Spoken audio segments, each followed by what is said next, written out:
Andy, welcome to Landscape Photography World. How are you going? Yeah, great. Thanks, Grant. How are you? Yeah, pretty good. It's a nice sunny day up here in Sydney. Where are you based? You're Yeah, down the South Coast, yeah?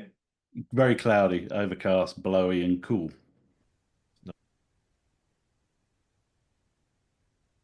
Let's get into why we're here. I want to talk to you about your motivations and why you're a landscape photographer. What is it about landscape photography that makes you go, yes, this is what I want to do with my life? Yeah, sure. You want me to just answer that Yeah, question? go What ahead. motivates me? Several things, actually. Suffered with sort of mental health issues all throughout my life, and just going out into nature, into the landscape was really important for me for a long time. And the kind of photography just sat neatly alongside that. And then it developed into its own thing. I've been taking photographs since I was about 10 years old. Yep. Uh, and, there've been periods of like 2 years or something where it's dropped off the radar a little bit, but it's been pretty consistent throughout my entire life. And Yeah. when I was much younger, I had my own dark room in the family bathroom. When I was Oh, 13, I bought my own enlarger and everything. I used to develop my own black and white prints. So it was an obsession, actually, yeah. when I was a kid. And yeah, it's a mental health, but it's also in later years it changed and it just came about this capturing these kind of microseconds of time that nobody else is capturing, that nobody else would see if you weren't there at that moment pressing that button at that time. That's what I like about photography now, landscape photography, along with the kind of the mental health stuff. But Sure. yeah, it's that uniqueness of it, capturing this thing, and if you weren't there, nobody would be any the wiser. So it's a couple of things. Yeah, Cool, cool. What's influenced your photography most throughout that period? I'd say where I lived because Yeah, I was brought up in Hertfordshire, sort of North London, right. and then moved to the southwest of England to Bath and the Cotswolds.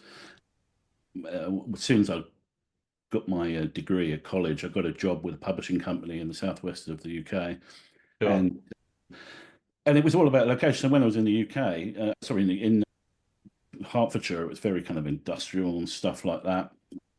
Shooting bombed out stuff even then in the 70s and 80s. And then when I moved to the Cotswolds, obviously, it's a beautiful part of the world, and it became about photographing the amazing landscapes around there. And Yeah, then 20 years ago, when we moved to Australia, it changed completely. And I lucky enough to live in such an incredible spot. I think where I live is unique, actually, and mm, incredibly unique in terms of the variety of landscapes I've got within 50 kilometers of my front door. Is just incredible. I defy anyone to improve. I can expand on that later on if you like, but yeah. I I'm defy anyone really keen to to get into that. compete with what I can talk about here, what I can do, what I can shoot Yeah, yeah. landscape wise here. So yeah, location, and mood. Yep. Sometimes you've got to be. Photography goes on and off the boil for a lot of people. They talk about losing their fojo, and Yeah, it yeah. doesn't really impact me greatly. In that it drops off completely, but it's definitely there's peaks and troughs for Yeah, sure. well, I want to come back to that a little bit later about how you deal with that. But first off, what you said about location, that's always something that's interested me is it definitely influences what people shoot. Yep. For some people, it also influences how they shoot. Do you think that's true for you? Yeah, I would say that's true. Yeah, 100%. I mean, if you're shooting the Cotswolds, you're going to go for that kind of dreamy, soft Yep, yep. thing, 'cause that's the vibe. Or But Orton filters. exactly, yeah, 100%. Beautiful, hazy English landscapes, rolling Sure, sure. in, honey-colored cottages. But here, it's brutal.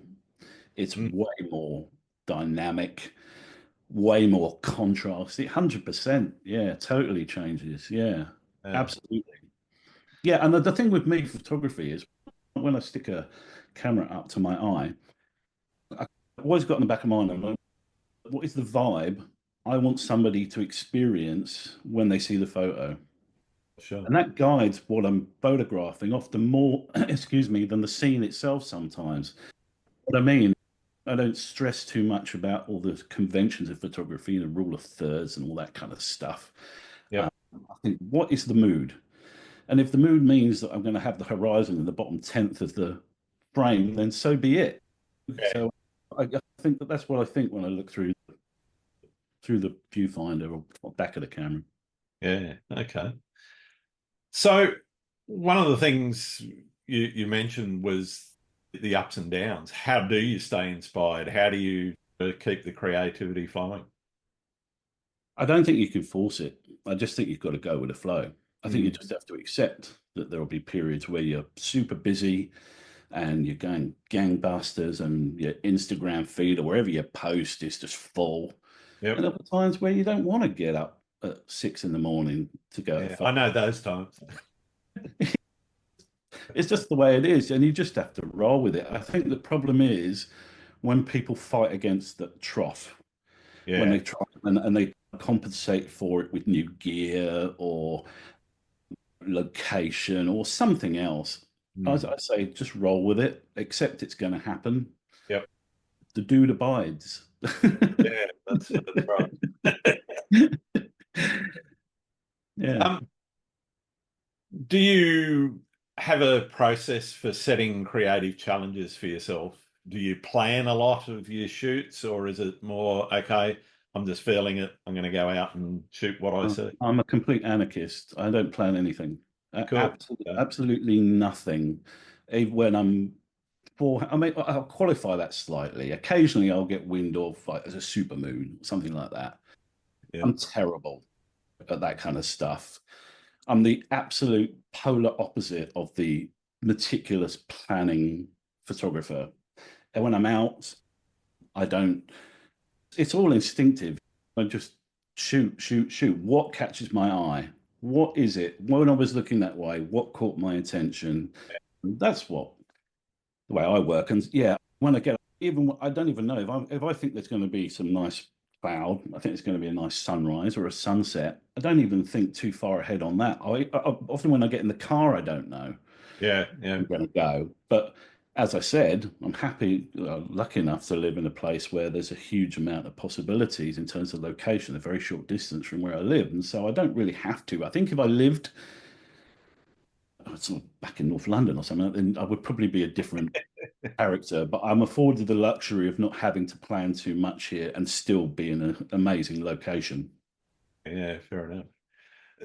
Let's talk a little bit about where you are and let's dive into that. You said that it's one of the best places on earth. I'd certainly concur within, what did you say, 50 Ks or At something 50 Ks, to yeah. where you are? Yeah. Yep. So describe that for somebody that's never been down the south coast of New South Wales. So, well, let's tick them off the box.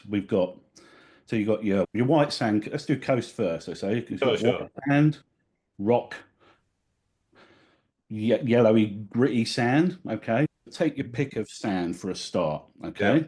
Then you've got your kind of, so Jervis Bay, you've got your beautiful white sand, kind of holiday postcard style locations, yeah, but also you've got incredibly dramatic. You've got Cathedral Rocks, yeah, um, or a Bombo Quarry. It's 15 minutes drive from my front door. And you've also got amazing cliffs at Point Perpendicular, the biggest cliffs on the East Coast, towering above the thing, and all the wildlife associated with that too, if you want it. All the yep, whales and dolphins and all that kind of stuff. So that's just the coast. So you've got the pristine white sand of Jervis Bay, the rugged interior of Jervis Bay on the heads of the bay. You've got Bombo, Cathedral Rocks. and the sort of traditional kind of wild beaches in the Murrumarang National Park. Depot, pretty, pebbly, just stunning, beautiful, just wild beaches. Probably Mm. my favorite location actually on this whole entire stretch of coast down there. Yeah, And then so nudge it a little bit inland, and you've got cutesy kind of rural towns, Berry, Kangaroo Valley, take your yeah. pick. Lovely You know, green rolling hills, very Cotswoldy without the exactly, buildings. Yeah. exactly. Very pastoral. You want to shoot pastures and all that kind of stuff, and cows in fields, fill your boots. That's all here. Then you've got some heights. You've got all the escarpments, so you can go Yeah. up and shoot the viewpoints. You've got drawing room rocks, which for my money is hands down the best scenic lookout on the East Coast. And I've done pretty much all the famous ones and everything. Yeah. And I think drawing room rocks is chef's kiss. It's just incredible. Yeah. And then a little bit further inland from that, and you've got all the waterfalls, and you've got Fitzroy Falls and Yeah. Belmore and Carrington and all that kind of stuff. And then, of course, you've got these enormous national parks. Morton National Park is the size of the whole South Wales. It's the Mm. same size as South Wales. I was explaining this to my family back in the UK, trying to give them an idea, and nobody's ever heard of it. Yeah. Morton National Park, where's that? I've never heard of it. And it's the size of South Wales. It's huge, massive, and you've got incredible places in there. Yeah. Pigeon House Mountain, or Dithors, if we give it the proper name, and all the incredible canyons, and yeah, just everything. Yeah. Fantastic. Did I get it across? Oh, I think so. Do I Yeah. win? The passion's definitely showing through. Mm. When you go out into those locations, what is it that you're looking for? Or is it just reacting to the light and to what's in front of you? It's definitely always a reaction. What's inspiring about this? Mm. Uh, and it doesn't have to be exciting. It can be tranquil too. You know, Oh, if you've got some beautiful misty scene with a few trees poking through, then it can be that too. But yeah, and people talk a lot of crap about the photographic eye, but I think that there is definitely something that is innate in people about what works as a composition. And if what you're seeing caught your eye and you can find something in there that works, if you can picture it boxed in a frame, whatever ratio, then take the photo. But I also often I'll just bloody wing it. Well, honestly, some of the guff from people about making photographs and all that kind of stuff, and all the stroking the beard, and I'm going to do this that, and the other. Certainly, I know on YouTube, where I'm quite active these days, there's a lot of after the fact compositions going on. Do you know what I mean? there They've you go. taken the photograph and then they give you the explanation. Come on, who are you kidding? So, yeah, I'm not afraid to say quite often I'll just put the camera down low and fire the shutter button and see what I can get. Why not? Yeah, Cameras are capable of doing it. I might pre-focus with a bit of back button focus just to make sure that's all squared yeah, away. But other than that, why not? Wing it, see what you get. It's just space on an SD card.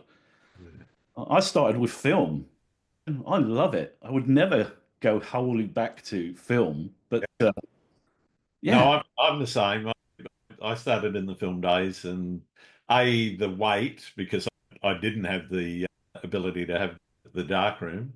yeah, I did a bit of canister developing in the early days, where you actually have the little canister and you roll the film up and you pour in your whatever, and doing the I yeah, did that's it. some negatives sometimes, but yeah, actually then getting a print out of it, and didn't have the wherewithal to sort that out, so had to send it off to the chemist or wherever, and I hope the film lab knew what they were doing. And That's right. occasionally there was one out of several hundred shots. That's right. Back Well, I mean, then. if you talk about any photographers, one of the problems people come into photography and they're inspired by other landscape photographers. So they look at all the photographs and think, I can never do that.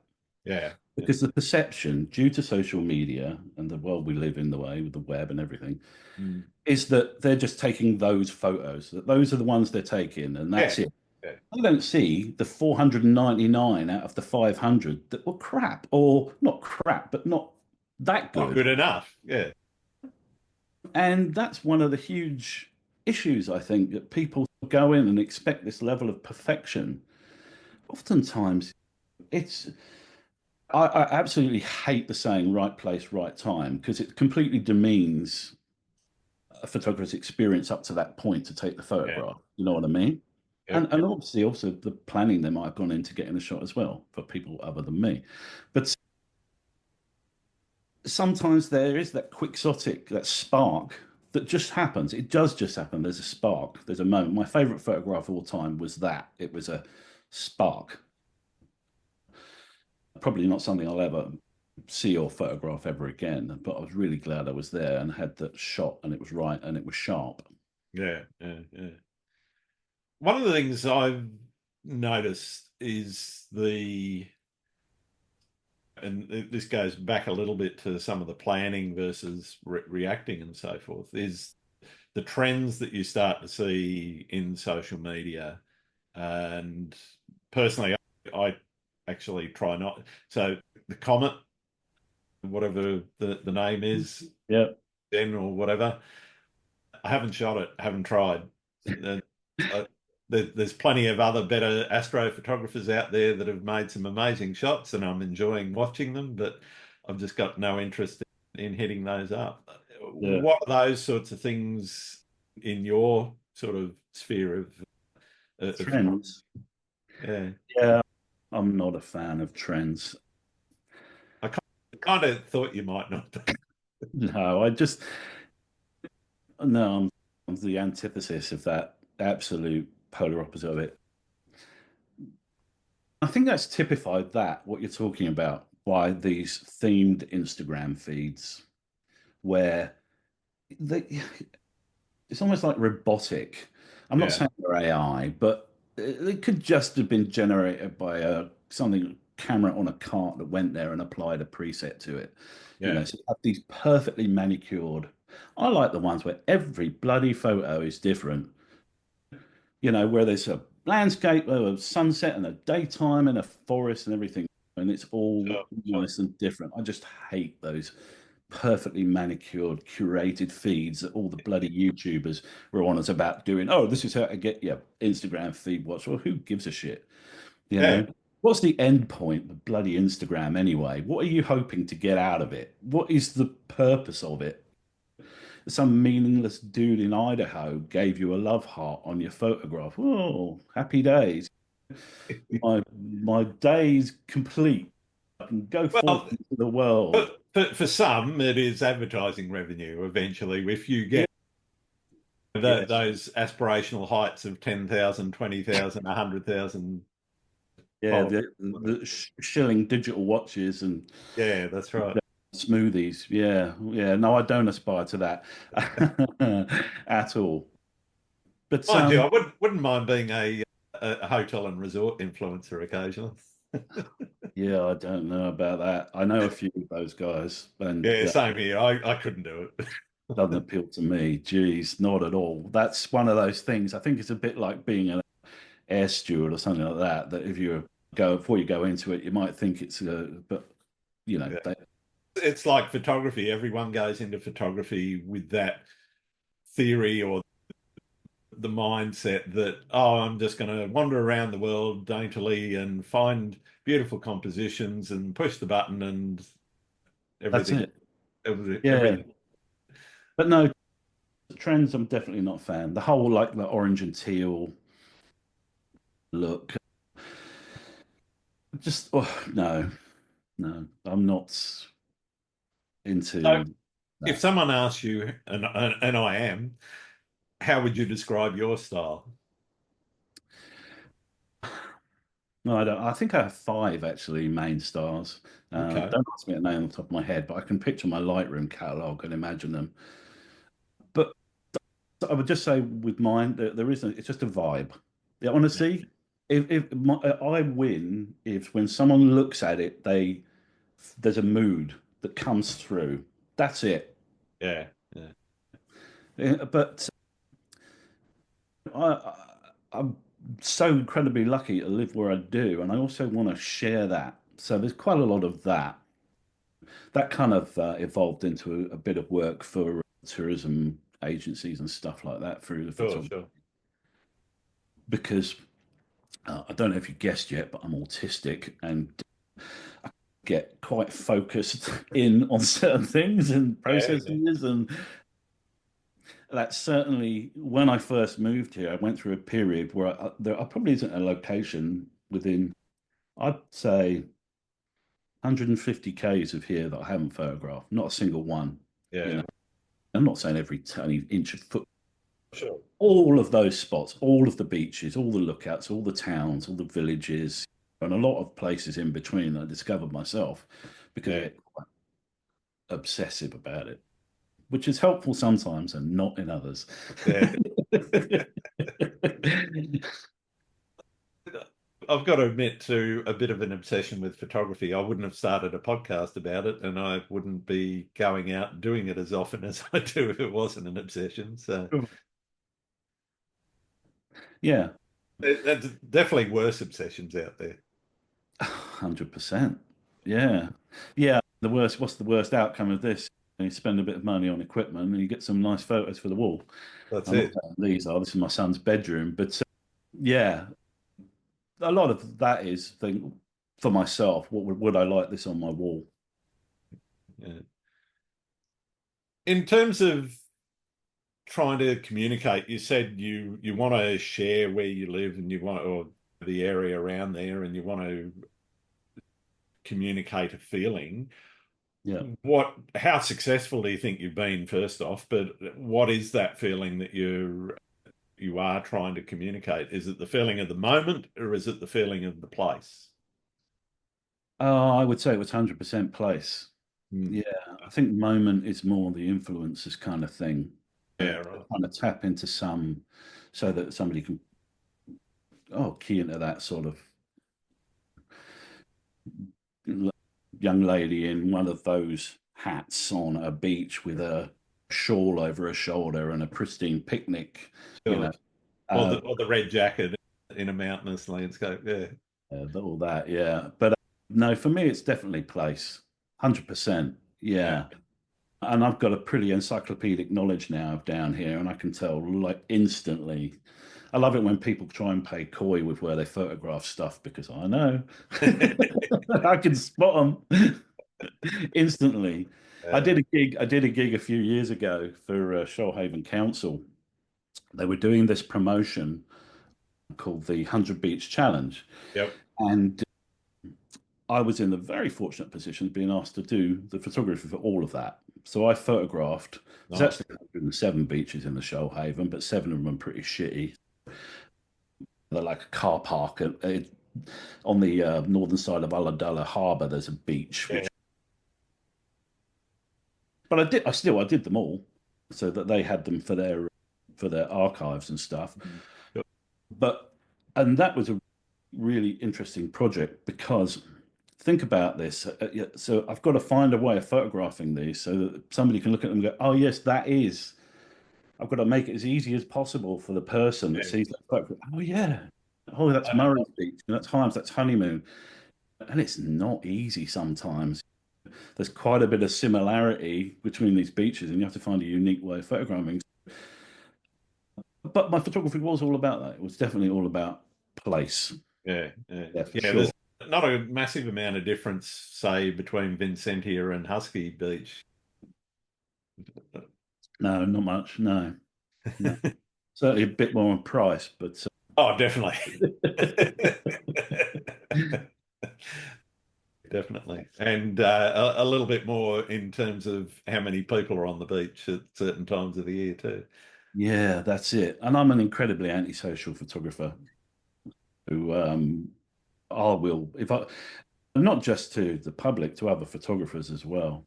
If I Sure, go okay. to a location and I see other photographers there, I'll just get in the car and go. I've got no Really? interest. Yeah. Yeah. don't get me wrong, I don't mind having a chin wag and a socialise and all that kind of Oh, stuff. I just, yeah, I just like my landscapes free of people. yeah, So I like to be, if we're all there photographing the same thing, I don't quite see the point. Yeah, we can all put our spin on it. We've all got a slightly different camera and different lens, and we might be shooting different way, maybe stacking or something like that. But it's yeah, basically the same scene. yeah. I have no interest in that. Yeah, I get that. Though I've noticed occasionally when I have shot with other people, you can have sort of four people within 20 meters of one another and they will come up with something completely different, you True. know. Yeah, yeah, absolutely true. It can work, it can work both ways. You know, you can all shoot the same thing, or you can go, oh, there's a stone over there that just looks really interesting, so I'm going to focus That's on. it. That's it. But the worst thing about that is if that happens and you, why didn't I think of that? Yeah, exactly. Yeah, you go, oh, I got Kicking FOMO now. yourself for the rest of the week. So I That's removed that possibility that somebody's exactly. going to do it better than me. Yeah. In terms of the choice to become a full-time photographer, what, tell me a little bit about that story of how that happened and what was in your mind when you Uh, made that jump. it didn't. It was just an evolution. Yeah. All my life has been like that. It's just been happy accidents. I was a club DJ in the UK for about Right. 15 years, and that was accident. I just happened to move to the southwest of the UK in 1990. The house music thing was kicking off, and I Raves was going out to raves and 24/7. stuff like that myself. And I loved music, and I was obsessively collecting all these records. And I was working at Future Publishing in Bath as an editor of magazines and stuff. And I didn't want that company to be my only kind of world. And so I started working in a pub, just shits and giggles. In fact, I was paid in beer. I didn't even get a wage. Uh, I just did it to have a different circle of friends and stuff like that and do something slightly different. And the guy that owned the pub, we'll get to the point of the story, trust me. No, no, fine, mate. Guy that owned the pub bought a club, and he spent so much, it being Bath, that he couldn't actually afford a proper DJ. So he turned to me and he said, Hutch, you've got a lot of records. You can be my DJ. And so I literally did that. I stood there in front of 200 people on a Friday night, having never DJed in my life. I'd had half-hour lesson with a friend of mine who knew what he was doing. Yeah, That was it. And I did it for 15 years. And I was all right at it. This was in the days when DJs actually DJed and responded to the mood of the crowd yeah, rather right. than playing a tightly edited, studio perfected mix, Yeah, which is what happens now most of the time. Not all DJs are like that, but I say the vast majority were. Um, and it was all just an accident. I yeah. happened to have the records. He happened to ask me, and the photography was the same kind of deal. I just started taking photographs here. They started getting a little bit of notice, and it just picked up and snowballed. And before you knew it, I was earning a crust. It's not my full-time job though these days because Okay.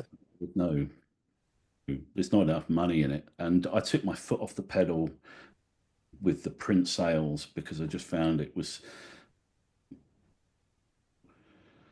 so much effort for so little return. Scraping a living, but it was so many people who want to, they want something special. They want a specific quote for something, and you've got to go, Yeah, yeah, printer and la la la la la, and it's back and forth, and then it's a bit too much. yeah, that's it. Yeah. No, I hear you on that. I guess Mm.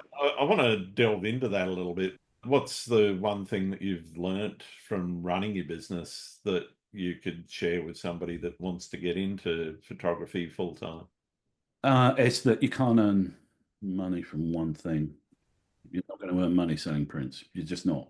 Ain't going Yeah. to happen. None of them. Even the really successful studio photographers like Cole, what's his name at in Bondi, Eugene Tang, Yeah, Eugene. Yeah, yeah, and people like that. He goes off and he's paid. Kudos to the guy. He was back and did it from beginning, but he earns. Obviously, he's got a successful gallery and print sales there. But if you look yeah, what he's doing, he's going out and doing advertising work. He's working for brands and doing all that kind of stuff, and that's where he's earning his money. So Yeah, yeah, you have to have multiple revenue streams. absolutely. Absolutely. Yeah, Yeah. Whatever you can do. I'm lucky in that I made myself a kind of nice little niche with the tourism agencies down here and became known as a kind of a guy on the South Coast. I'm not saying I'm the only one. There's yeah, some yeah, brilliant photographers locally, Jervis Bay and places like that, and Warren up in Wollongong and people like that. But I got a name for the Shoalhaven, and people would come to me and say, "Have you got this photograph?" And that rolled into work for real estate. So pretty much every real estate company in the whole, 50Ks have got my photographs on their website and stuff like yeah. that. So, Nice, nice. yeah, and also suing people's really good.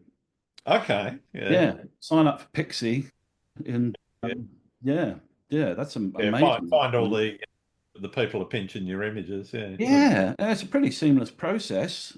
I didn't think much of it, but what they do is they take your Instagram feed. yeah. Isn't much use for me these days because I gave up on Instagram about 7 years ago. But they take your feed as your source of truth for your photographs, and they go out Oh, and look for all the uses of it on the internet. And if they find somebody that's not in China or the Philippines, then they'll sue them for you, for use of your photograph. It's great if you're us about it, but I think, fuck it. If you've stolen my photograph, why should you get free use? absolutely. Yeah, absolutely. If somebody came and asked and 100%. said, "Want to use this for an advertising campaign or whatever," for me, advertising, I charge a premium because 100%.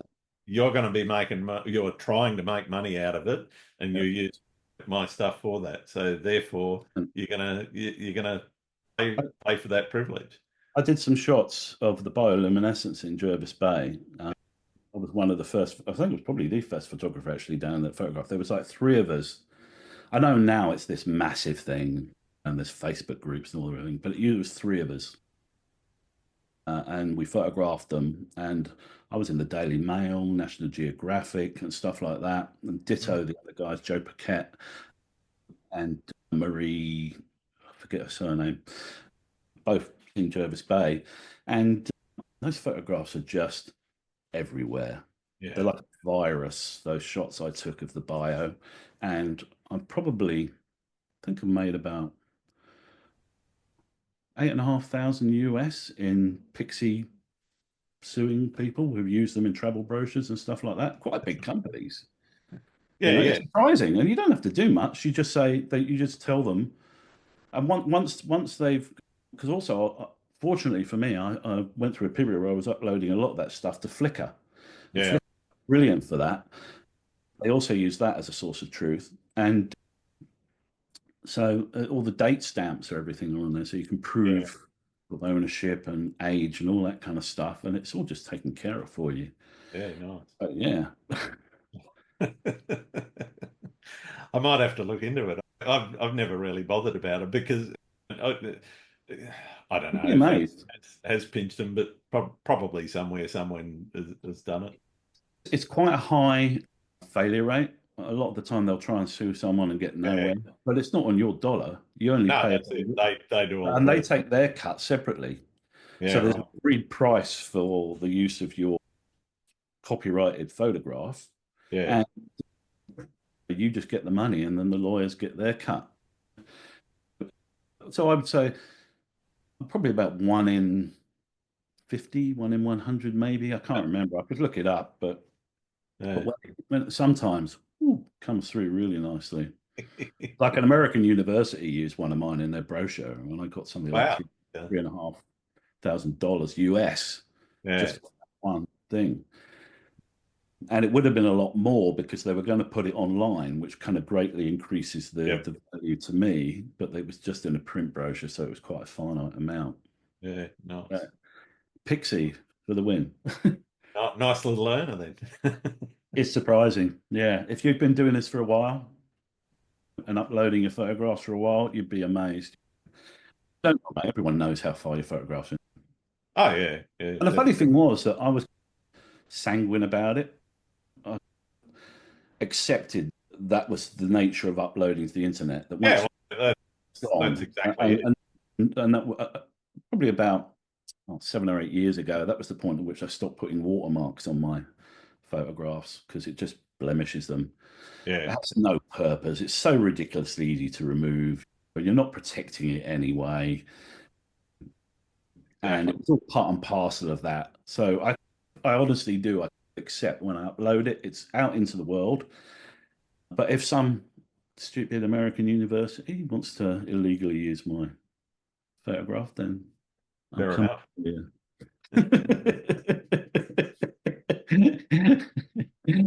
Do you ever uh, look, do you ever look back on your career and ask yourself if you would have done anything differently?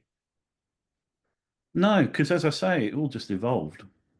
I'd like to tell you I was one of these people. I had this plan, and I do meet young guys coming through and stuff like that that do like that, and I admire it Yeah, actually. Good on you for being clear in what your purpose is and how you're going to get there. But it was yep, never like that for me. It was just something that my whole life has been like that. It's just been one nice. thing merged into another thing. Happy accidents all the way along. Yeah. Cool. That's, yeah. Sorry, what was the question again, Grant? Would you change anything? And Would I clearly not. change anything? I would have got into digital sooner than I did. Okay. I was very lucky actually because there was at one point I was there at the very birth of digital photography. I was working for the gadget magazines like Stuff, Oh uh, yeah, yeah, T3. I was freelance at that point, but they were just all coming out. The original Micro Four Thirds. It was all just brand new, all the way back to the original little Kodak digitals, yeah, yeah, yeah. real potato cameras.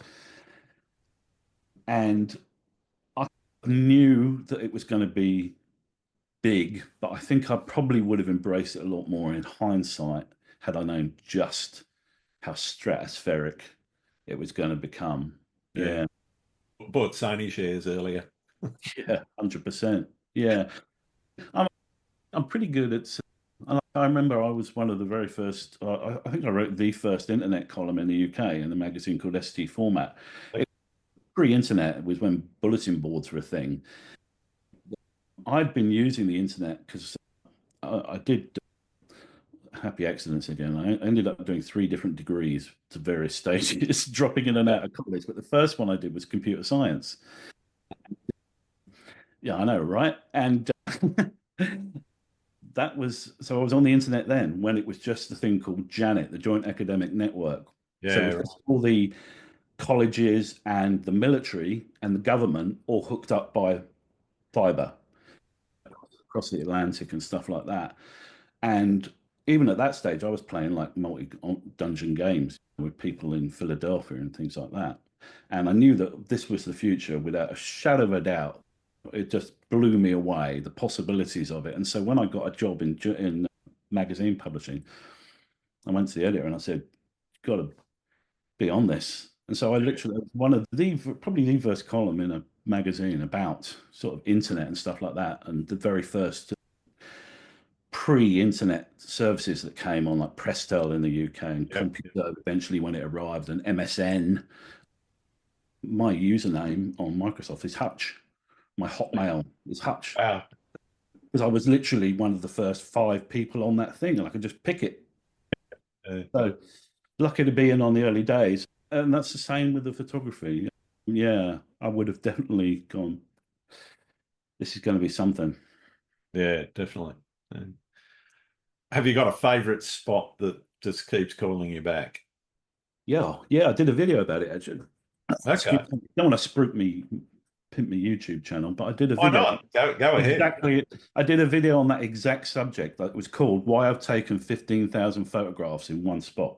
That was the title of it. I think it's 15,000. I can't remember. It's a lot. It's Yeah. Giroa, which Yeah. is sort of 8 minutes that way from me, Yeah. just Right. where I am now. I live in Shoalhaven Heads, and Giroa is sort of 8 minute drive down a very Nice. coastal road. And it's the convenience. I'm not going to bullshit you and suggest otherwise because I can do a drop of a hat shoot oh my God, the sky's on fire. I never saw this coming. I'm Whoop, only 8 minutes go, away. you know. And I can and do leave the food steaming on the table in the evening if that happens. My wife will tell you I'm terrible. But it's just, I don't know, it's just, there's so many possibilities there.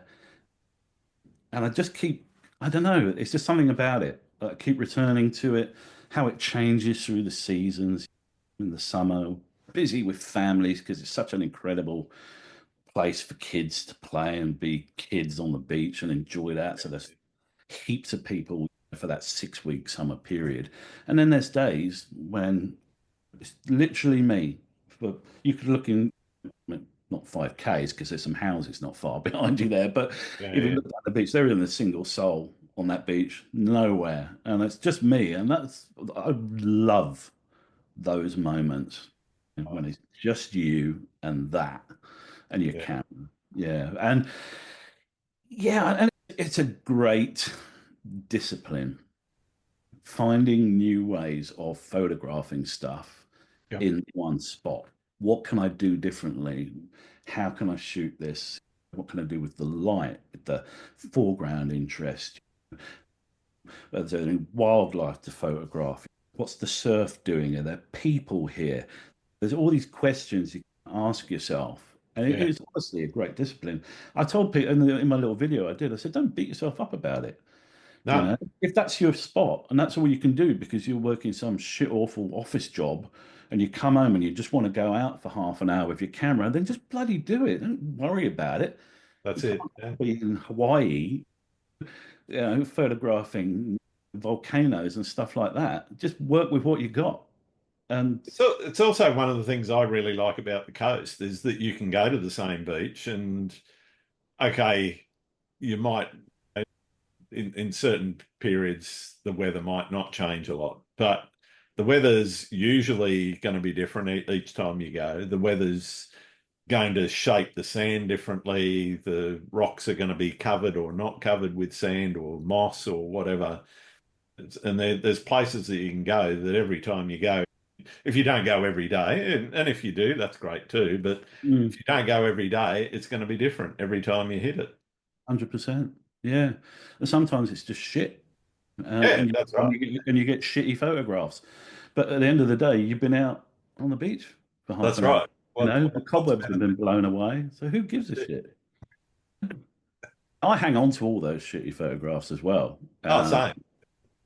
I don't delete anything. I can delete obviously the motion blur and forgot to get the bloody lens cap off. Obviously, I delete them, but Yeah. I've got 222,000 shots in my current Lightroom catalog, and that's after I had a catastrophic failure about 5 years ago and lost 180,000. Yeah, Yeah. What's your most memorable photographic experience? I think bio was definitely one of them, but Yeah. the big one is the shot I told you about the earlier. The shot was just those perfect moments, which is it was a it was just the weirdest thing. There was a thunderstorm coming over, Hmm. and I'm not a storm chaser by any stretch of the imagination whatsoever. But if one's going to drive over my house, Yep. then I'm in. And I saw on the radar this little storm, punchy little storm, just traveling perfectly in my direction. And it being about sunset, I thought, okay. So I hopped in the car, drove to Giroa. Of course, it was Giroa. And everybody else had the good sense to be no anywhere other than that because it was a really violent storm, Yeah. very violent, lots going on, a huge amount of sort of lightning bolts and stuff like that.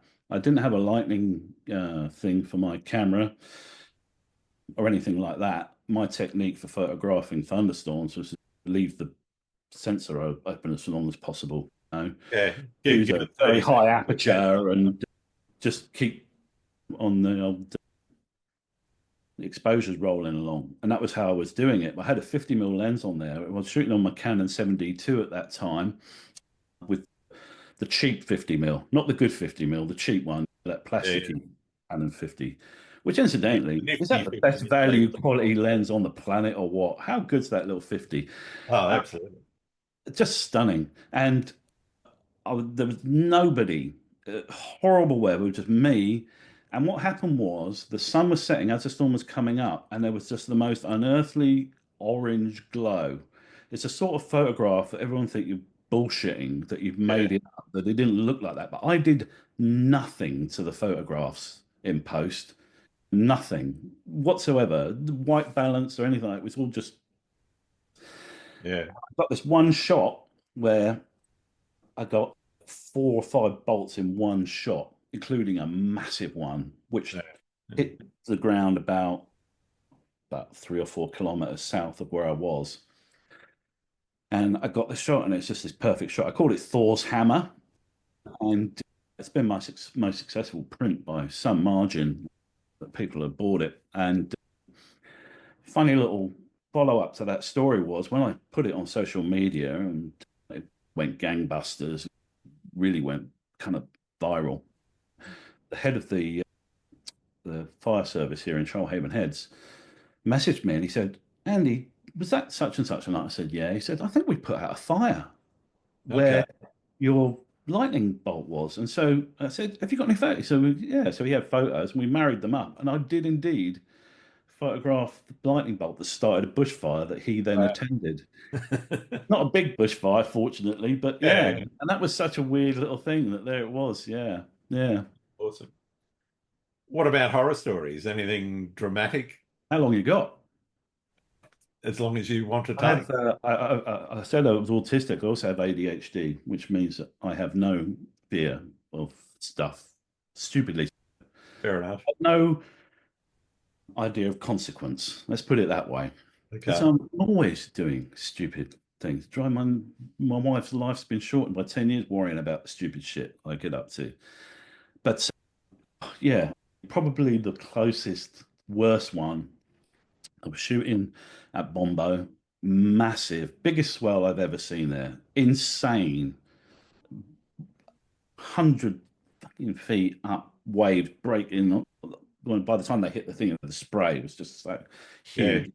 I've Loads of people down seen there. it big there where it's coming up over the top of the wall there, and Crazy. This was it's the big. scary. I've gone down a lot, so it's the biggest I've ever seen it.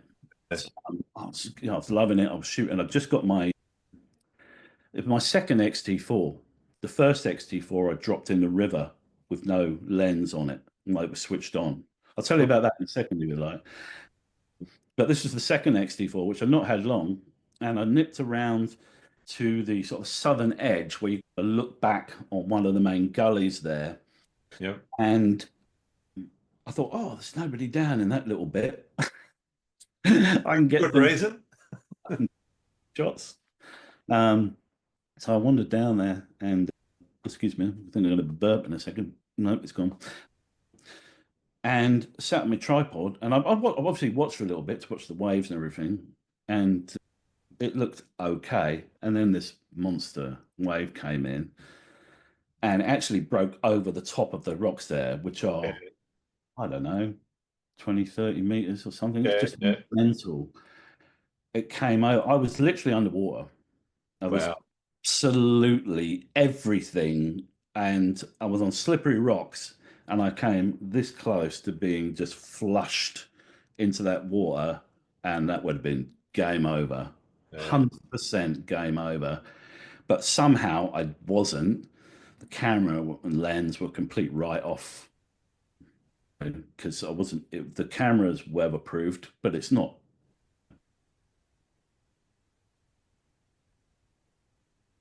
There are limits. yeah, The rain, but not this. So that was, yeah, that was real dodgy. Yeah, holy cow. That was okay. I should probably move up the cliffs a bit here.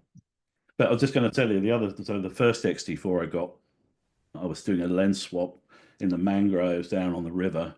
yep. And I'd had the camera 8 days. I was so thrilled with my Fuji. I just switched from Canon to Fuji. I was so thrilled. And I dropped the bloody thing. I fumbled it, dropped the lens and the camera in the salt water. Just that's the horror story. I just felt such a beautiful camera. I was so gutted. It's such a lovely bit of kit. I thought, oh, Yeah. Yeah, it wasn't even the kind of, and obviously it was a financial thing too, although Oh thankfully I yeah, sure, definitely. but still, oh, Yeah. No, I know the feeling. I've fried the insides of my Canon twice, so no. it's actually had new guts, new brain, everything redone twice now. Yeah. Yeah, yeah. I'm on my third XT4. Yeah. So far, this one's doing all right. I But use it. that's seascaping. You can't do seascaping without risking your gear Oh, in that's it. I always say, if you're not getting wet, you're doing it wrong. That's right. That's exactly. What has photography taught you about nature? Just Other than you, don't stand in the way of a big wave. yeah. Just that you'll never. It wins. Yeah, Whatever the scenario, it will win. Never turn your back on the ocean. Never ever underestimate it. Even funny little things. I'm a hopelessly naive kind of British guy that had to learn about Australian climate, and I learned the hard way. So I did some incredibly dumb things. Like I yeah, remember I was asked to do a shoot for Shoalhaven in Murrumarang, actually, and I was out, and this was prior to the nice little path that they've just put in there. yeah. It was real dodgy track actually, and I took one little water bottle like this on one of the hottest days of the year. I nearly turned into what was the TV doctor who died in Oh, uh, yeah. I know the bloke you mean. Crete or somewhere over yeah, that was somewhere. real, really nearly me. Yeah, Just incredibly stupid. It's not massive. I mean, it's probably about 12 Ks or something like that to where I yeah, was back to civilization. But what was I thinking? Learned that about nature, I'll tell you now. But also expect the unexpected. Always be ready for the wildlife. Have a absolutely. plan B. So I've set up my camera now, my Fuji. There's a guy called Tech on YouTube who Yep. does excellent Fuji camera stuff.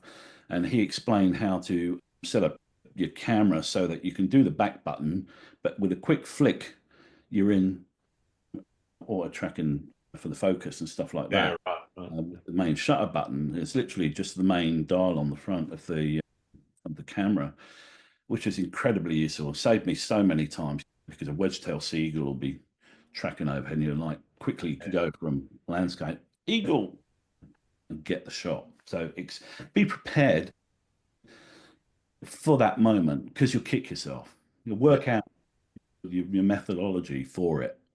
yeah. Yeah. You talked a little bit about the storm shot where you did very little to it. What does your normal processing look like? Are you straight into processing when you get back from a shoot, or do you leave it to sit on the hard drive for a few months before you get into it? And And what do you look like when you're in it? I'm one of those instant into it guys, actually. Yeah. The SD card goes in the drive when I get back. I've got a Yep. little app on my Mac called Hazel, Okay. which moves all the files off the SD card into a date stamp folder on my main photos drive, Yeah. uh, tags on them and stuff like that. It's quite a sweet little app, actually. Mm. And then that evening, I'll fire up Lightroom and work my way through the shots. If what I do is I use a Lightroom more for the kind of asset management side of things. Yeah. But for the keepers, for the good stuff, I process those in Photolab 8 uh, Okay. because it's just better. You get more dynamic range out of a Fuji RAW in Yeah. Photolab, almost as much as a stop of extra light Okay. through the demosaicing in Photolab, in my experience. And they have the wide gamut color profile, which is just beautiful. They're just great with the Fuji RAW. So the keepers I do in Photolab, the ones I want to lavish a bit of attention on, and everything else I just do in Lightroom. Yeah. Yeah. I don't take the high road when it comes to processing. Your photos, do what the fuck you want with them. Whatever appeals to you.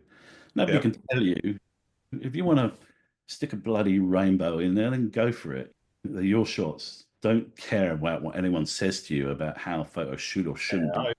I'm definitely 100% with you on that. If Yeah, somebody wants to do composites of 500 different shots and taken at exactly. different Whatever times, and floats your boat. It's your whatever, do your photography. boots. Do Yeah, your thing. Do whatever pleases you. Yeah, that's right. 100%. But yeah, sometimes personally, I are on the side of natural. I try and keep it as Sure. natural as possible. That's just the way I like doing it. Sometimes you can't. I love doing stuff like exposure blending with the drone shots and stuff Yeah, like that, and you get very vibrant colors. But the thing is, the other thing you were asking me what my style is, and actually I should have said it's all about color, yeah, 100%. I'm not into kind of crush blacks and evocative. It's all about for me. It's like coming at you like some yeah, acid nightmare. And if I can do that naturally, like I did with the lightning shot, if it's like, oh my god, turn down the saturation or whatever, then that's it. But that doesn't mean I get into Lightroom, slide saturation right up to full. I try and photograph highly saturated scenes naturally. yeah, yeah. Yeah. But as I say, don't let anyone tell you how to process your shots. Do your thing. Do what pleases you. Because the odds are you're the only person that's going to see them. Let's be honest. Very few people actually get their photos out into the world these days. Yeah. Very few. No, definitely, definitely. One of the things we talked about again with the ups and downs, creative blocks. Have you ever experienced them, and what have you done to get around them? No, I don't, honestly, I don't think I have. I don't know. I'm just wired to be needling away at stuff all the time. I think Yeah, the instant somebody tells me something, like if I'm being asked to photograph something, I've already try and work out what I'm going to do in my head. But if we expand it to, all the other creative stuff, creating content on platforms like YouTube, then yep. obviously look what everyone else is up to. And you don't rip them off, but it's often a Oh, source of inspiration. 9 times out of 10, it will just be some bloody shower thought, won't it? You'll be stood there and you'll go, oh, why haven't I done that? And thanks to my appalling sort of short-term memory due to the ADHD, I have a thing called Just Press Record on my iPhone for voice notes. And as soon as I think of something, I hit that and I record a voice note so that it's there and it does a little transcription for me that sends off to my Apple Notes. And then, so I guess the answer is I have a lot of stuff in place beforehand so that if at some point I hit some low point, I can just go back and there's 15 million things that I've thought of that I can just tap into. yeah, Keep nice. notes, keep copious notes, just make yourself however you want to do it, whether it's actually in a notebook or on a computer or something. Just when you think of something, for God's sake, write it down. Because even without ADHD, we just forget this stuff and go, what was that thing I was gonna, what was it? And then you'll be kicking yourself. So Yeah, if you're disciplined about any one thing in your life, I would suggest it's that. When the inspiration strikes, bloody get it down. yeah, fair enough. I've got a bunch of questions now that I ask most photographers, and I swap and change some of them. But one of the key things I'm looking at is how do you see photography's place in society? We've talked a bit about following trends and all those sorts of things in social media, but in broader society, beyond the social media experience, there's obviously a place for photography. What do you see is photography's place? I think photography has never, ever been more important than it is right now. We're at a flex point at this moment in time. Right now, we're living through it with AI, Yep. generational stuff, generative, sorry, stuff. And yeah, it's absolutely crucial because we're recording events, actual people, but I'm not against AI stuff per se. I'm against it when it pretends to be something it's not. If Yeah. someone come along and said this is AI generated landscape, then I could admire it and say that's pretty neat and stuff. But if they're telling me that it's real, it's a real scene, and that's where we're going to have a point of difference. And I think we have to 100% put something more substantial in place than the epoxy little content credentials, for instance, that they've rolled out now. This Oh, sticking plaster yeah. that's going to prove the authenticity. People talk about AI photography. It's not photography, is it? You know, No, photography. absolutely not. I Word. refuse to call it that. Yeah. I'm very wary calling it art. Yeah, 100%. But photography comes from the Greek word photon, which is Yeah. literally light. If there's no Right. light involved, if there weren't photons of light involved in the process of making that, then it isn't photography. It Yeah. just isn't. And all this fucking bollocks about prompt engineers and stuff. Come on. No, my aunt Granny could bloody knock these things out. Don't Well, pretend there's any skill involved in it. That's the thing that shits me more than anything, I think, when they pretend there's some skill.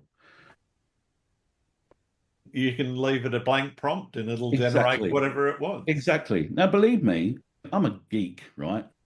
I've been all over this from the get-go. So I'm not Yeah. coming to this sort of thing, oh, I'm not touching. I've had all the different models I've had on my computer, stability, diffusion, all the rest of it. So I'm fully versed in what they can and can't do and how difficult it is or isn't to do it. And there's so much bollocks talked about AI. And it's only going to get easier and better. And there will probably come this point where it is, even now, you can still spot it. There's something still about these images. You can still spot it, but I suspect that there will be a point there where they work out some secret source to introduce to it that gives it that thing that the human eye and the human brain can just detect that there's something off about Yeah. it. Go, and then we're in deep shit. And we have to find a way of validating actual photographs. They've never been more important. No, I totally agree. The scary one I saw recently, and it's not so much specifically on photography, was Adobe Premiere. You can have a scene now which, say you've got 10 or 15 seconds of footage. Yep. You can now drag a slider and that will then fill that to however many seconds, minutes, or hours that you decide. So it will just generate based on what was in that 10 or 15 seconds, what's coming next. Yeah, And to me, absolutely. that's Yeah. Yeah. I mean, it's just crazy. I mean, I think it was about 20 months ago when the very first models came out, when the first yeah, GPT model came out, and Marcus Brownlee did that famous video about the astronaut on the horse and everything. And we all yeah, thought, well, that's amazing, but also shit. I did a little video on my channel that was called AI is going to kill stock photography and it's coming for your porn too, yeah. which turned out to be my most successful video I've ever done, actually. I think it's about 170,000 views or something on it at the minute. It just went crazy because it was early days. It was, Yeah.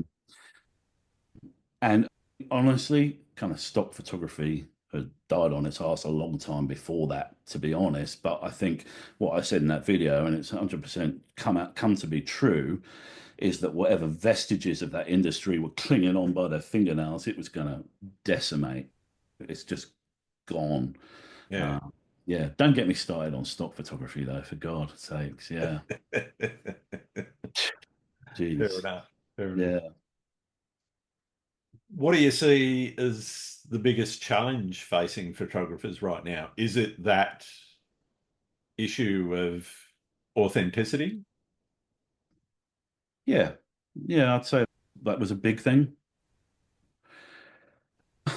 We, those of us who call ourselves photographers, uh, we've seen our place in the world devalued because everyone's a photographer now because we've all got these things, these Yep. excellent little cameras on them. And I don't take away from that. I think it's brilliant that now everyone can take photographs and you're not missing out Oh, on. we're in an area that has never been as documented as this one. Yeah, it's crazy, isn't it? But yeah, I think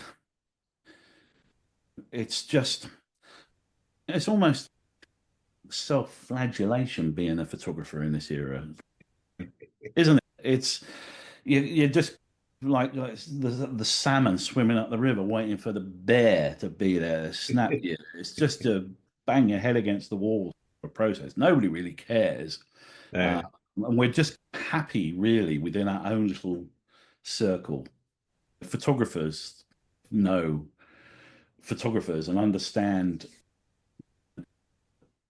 the vibe of it, the fun of it, the technical aspect of it, how rewarding it is, the myriad beneficial side effects of it for your mental health and your physical health, Yep. the possibility of actually making a little bit of money. There is still money to be made. Oh, yeah, yeah, Yeah, it's changing and it's harder, but yeah, yeah, it's a weird time to be a photographer, that's for sure. yeah, definitely. The sales of cameras falling off a cliff, but apparently not for the super high-end cameras, which have never done better. Yeah, yeah. I find that actually really interesting that the top end is where things are shifting to. And That's it. I guess the reason for that is largely because the quality of the cameras that are now available in phones, your point and shoot market's almost dead. Oh, 100%, yeah. And your entry level SLR or DSLR or mirrorless or whatever, the SLRs and DSLRs are just about dead. Though there's interesting stuff happening with people still doing film or taking film up and either extending the life of some old cameras, that vintage side of things, but also people getting into actually making new film cameras, Yeah, uh, 100%. which I Yeah. think is quite cool. Yeah, it's interesting, isn't it? The whole analog rebound. I was asked, I remember when the sort of digital stuff started coming into DJing. Yeah, yeah, I used to, I had a residency at a club, so I could leave most of my records there, but it was, you know, these crates of records, it was just hellish.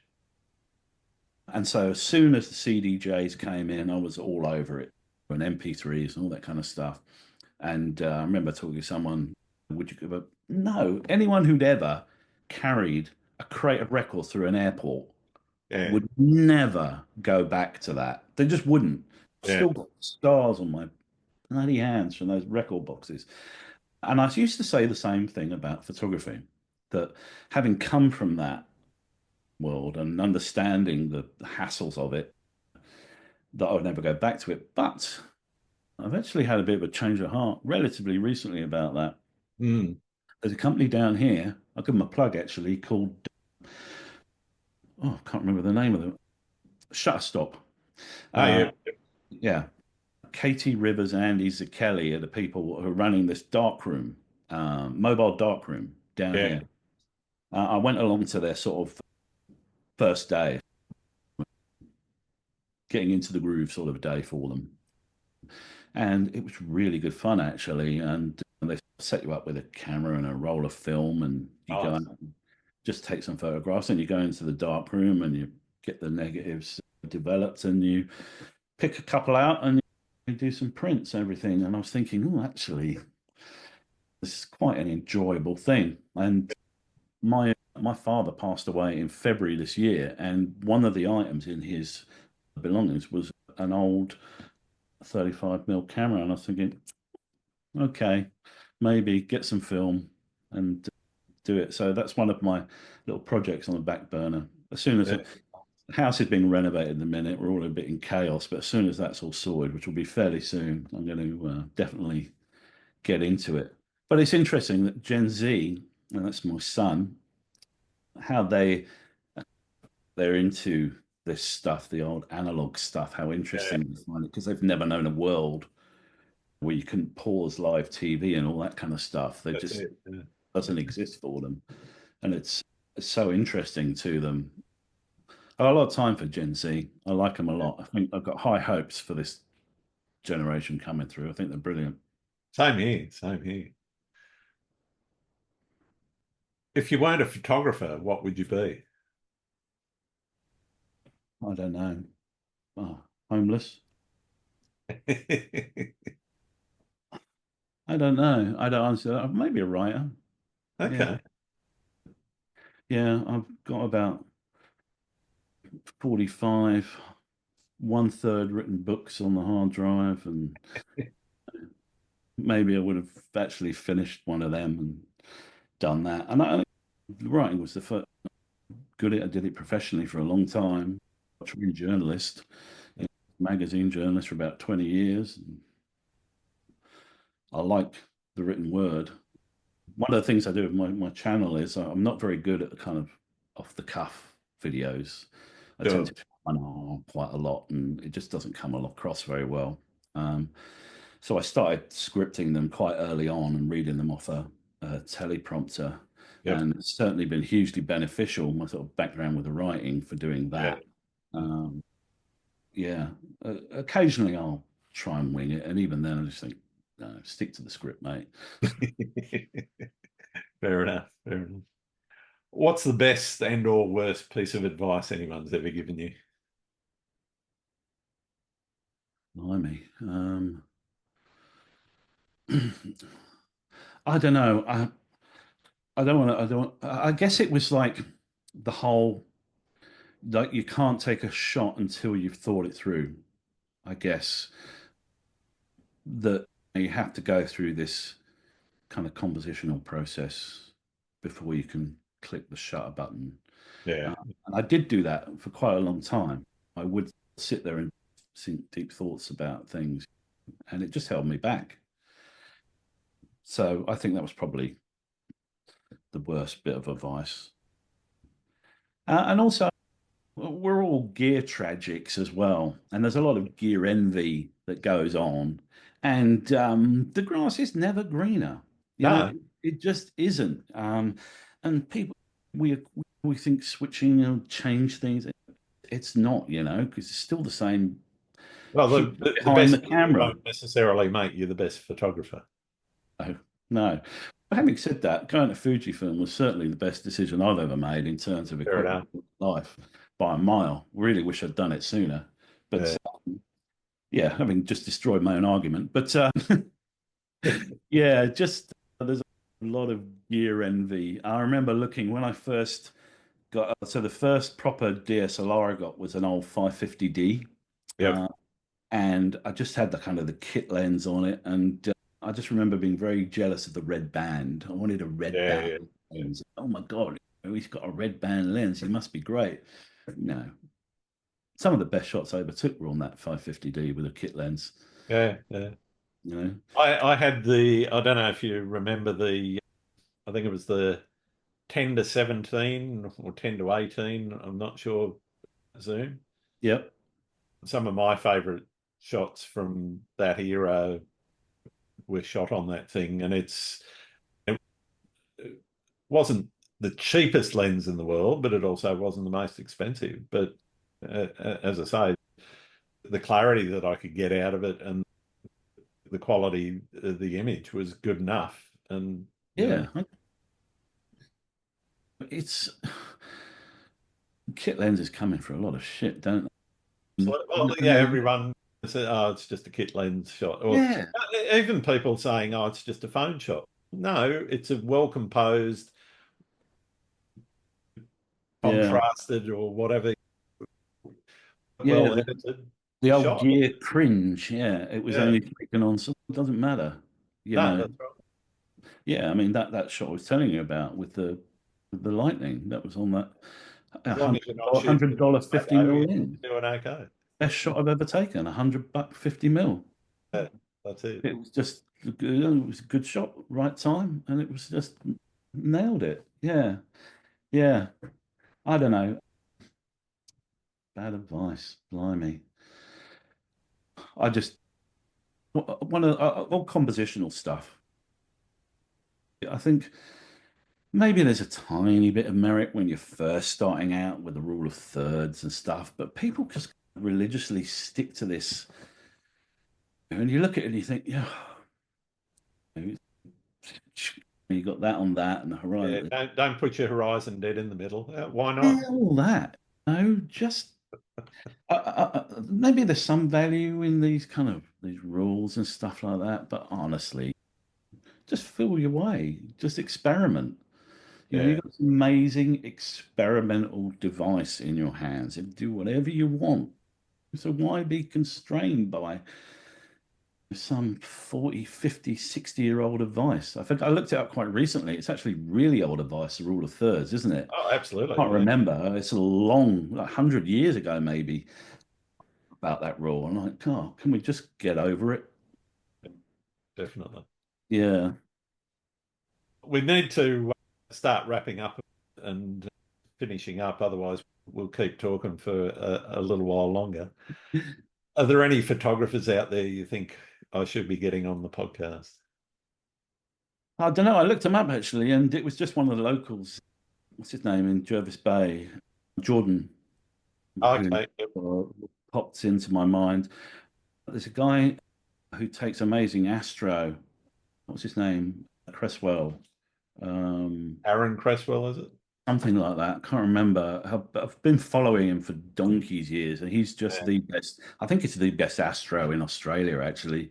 yeah, Just yeah, blowingly technical stuff he does with panos, where I don't know what magic he works. My panos, don't matter what I do, they're all banana shaped, but he just works some magic with that, and they just terrific. yeah, And doesn't go too crazy with his astro with the kind of the clarity. He's happy to leave a little bit of the haze in there that yeah, yeah. sells it. Yep. Because I think that's with the Astro, one of my problems with a lot of it is that it just looks too developed. I say that I don't mind how people develop, but if it cheapens it slightly, then I think I do know what you mean. sometimes it just seems a bit AI, a bit CGI. Yeah, yeah, yeah. He's just the right side of that. All right, fantastic. Thanks for that. I got the last question for you, and for some people, it's the most important one that I ask. Do you like pineapple on pizza? God, no, it's an abomination. Okay, fair enough. You're not. No, no. I like the old meat feast. No, no pineapple allowed. Fair enough. Fair enough. All right. Thank you so much, Andy. It's been really wonderful having some time to talk to you and getting to know you and your work better. No, thanks for Uh, inviting me, Grant. where can people find your work? It's primarily YouTube. Andy Hutchinson photography on the tube. Yeah, I gave up on Instagram, like I said, many years ago. It's just an echo chamber. But I think there's interesting stuff happening on YouTube. All sorts of people doing cool stuff. Certainly down the shallow end of the influencer zone, like people like me. I know. Uh, but yeah, YouTube. I have a Facebook page, but you know, don't put much stuff on there. Occasionally, I'll stick a photograph, just Andy Hutchinson photography on Facebook. But yeah, it's mainly the YouTube. That's Oh, what I'm up to. brilliant. Thanks very much, Andy. No worries. Thanks, Grant. Thanks again for listening to Landscape Photography World. I hope you enjoyed the show and keep listening because I'll be joined by some great guests in upcoming episodes. You can find my work and this podcast at grantswinburnphotography.com, along with prints, photography gear, and my 2025 calendar. I'm also on Vero, Twitter, YouTube, Instagram, and Facebook. Don't forget to like and subscribe. I'm Grant Swinburne. Hope to see you out shooting soon.